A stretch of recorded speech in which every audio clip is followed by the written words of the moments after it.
I got to give it to the band for coming out, greeting the team when we got off the buses. That was cool. We got back around 11:15. Then just wanted to spend the rest of the night with my team, my boys, family, celebrate the win, enjoy the moment. And then yesterday, had a lot of schoolwork to catch up on. I had a final exam today. I got 3 more this week, so couldn't do too much yesterday. Have you had a lot of interview requests the last 36 hours? No. This is the first day of media obligations, so just doing it all in one.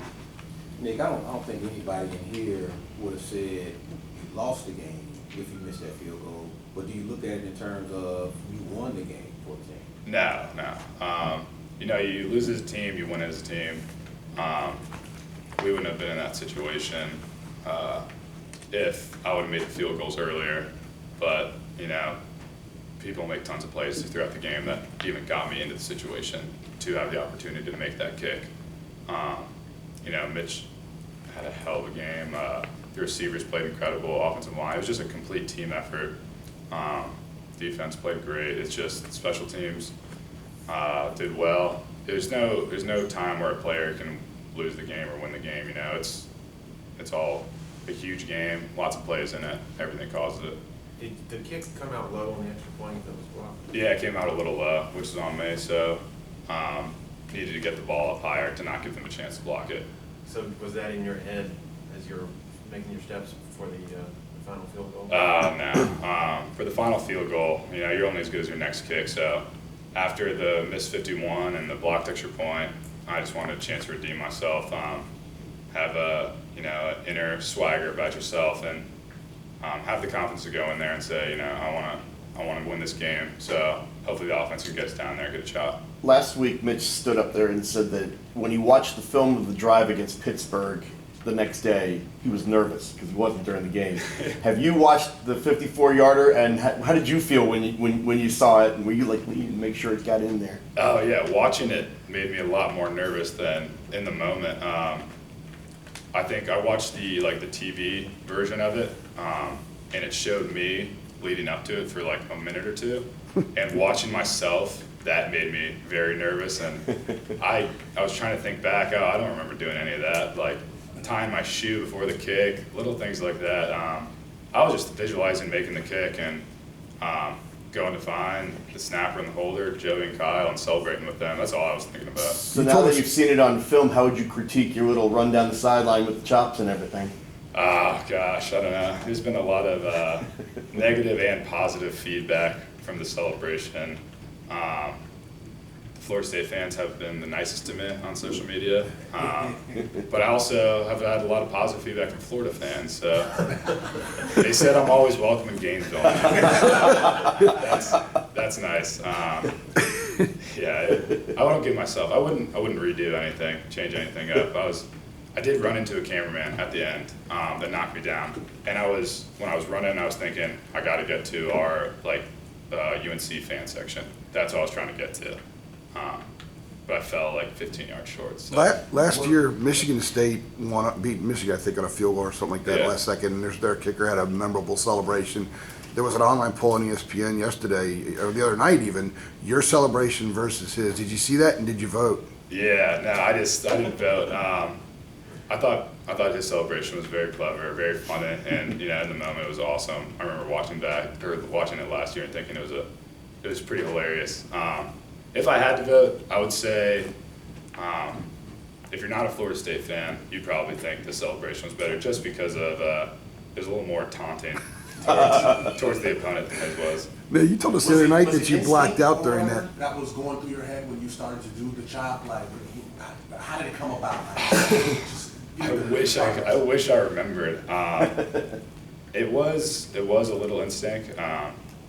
They do it the entire game pretty much, watching them do the chop, and they usually do it when their team makes plays or after that. So I kind of just had this negative connotation to it whenever I thought about the chop, and I don't know. I kind of want to chop them back after the whole game of watching that. How much do you think subconsciously having that play throughout practice last week may have played into it? I don't know. I mean, I don't know. We go through we go through those situations all the time. Well, the fact that they were playing the tomahawk, except when you guys were indoors, you know, practice we show up and you could hear it, you know, on the Yeah. other side of Boschhammer. It was pretty I loud. was sick of it after day one. So do you think that may have been like some subconscious trigger? Maybe. I don't know. I've had that question tons of times, like, did you plan it out, whatever, and now, like, looking back on it, I was like, you should have, like, stopped doing the chop, but my body could not stop chopping, running down the sideline. I don't know what to say. On a serious note, 54 yards, how many times have you made a 54-yarder in practice? And have you made longer ones? Yeah, no, we've, in a team situation, I've made 54 a few times, 50 plus, plenty of times, and then when I'm just with the snapper and holder, I make 54 every day. So it wasn't an extraordinary kick by any means. And on the 51, after looking at it, it looked like it had the distance, you're just a little bit wide. Is that Yeah. what happened? No, I hit it well. I pushed it a little right. I just think that I didn't swing all the way through, and maybe was a little concerned about pulling it to the left. So with the 54, I just went in with the clear mind. It was just going to give it the best kick I got. Nick, I gotta ask you, when was the last time you run that hard, that fast after a kick on a football field, and did you get yourself tired afterwards? Oh yeah. So first of all, that was the most I think I've ever ran on one. I don't know. It wasn't during the game, but I'll say on a play in my college career. I played safety and wide receiver in high school, so I ran a lot then. But that was the most tired I've ever been after a play and a game, all because of the sprint. I'm pretty sure I was outrunning the whole team, and I don't know. I'll talk to Coach Brewer and Fedora about giving me some shots at wideout this year. You hear the horror stories all the time. Social media is usually never very polite to kickers. What was your social media blitz like after that? What were the Twitter mentions like? I haven't even been through all of them. There's been a lot. My social media blew up, and I'm pretty bad at social media. I just got a Twitter and Instagram this year because I was suggested that I get one. So it was a lot. I'm very overwhelmed by the whole social media situation. I look at like the messages more than the mentions or the favorites or likes or whatever, or the comments. And there's been a lot of negative stuff in there. People coming at me, but then there's some positive things. So it's been good. Whatever. You can't really listen to these people because they're going to be the first ones to talk bad to you if you do something good or do something bad. Or do something bad. So. Did you get a standing ovation when you walked into your MEC exam this morning? No, we have a big group message with the whole program, and everyone during the game and after the game was talking to me on that. So they know I like to kind of live low key. So when I got there, I was kind of sitting in the corner just studying before the exam. And anytime someone tried to clap or do anything, I just told them to relax. And I'm just trying to study, trying to get this in before this exam. The kickers are sometimes not known as real football players, but since you played safety and it looks like your mindset on kickoff cover is that you don't just want to be a safety guy back at the end. You seem to relish, having some contact. Is that accurate? Oh yeah, no. As much as Coach Fedora doesn't want me to, I'd love to get down there and get into it. I don't think there's been a game in my career where I haven't at least gone down and hit someone at least on one kickoff, whether it be the ball carrier or not. If someone's not blocking someone, I'll just go after him and try to hit him. I kind of see contact sometimes, and that's just for adrenaline and being in the moment. Yeah, I've had quite a few tackles in my career. You never want to be the guy making the tackle because I wish my guys would pin him down inside the 15 every time or get a touchback. So, but if I have to do it, I try to make the tackle, and I enjoy doing it.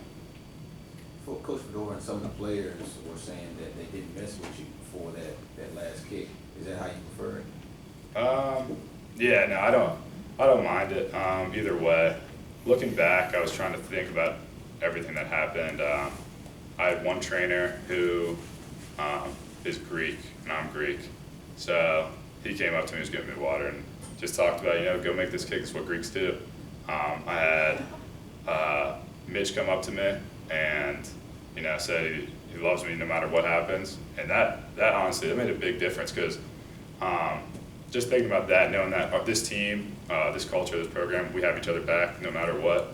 So hearing him say that to me, that he's got my back no matter what happens, gave me a little jolt of adrenaline and added motivation that I gotta have my team's back because I didn't perform well today. I gotta go do my job and make this. All right, thanks, Nick. We'll get Mitch in here. Thank you, guys.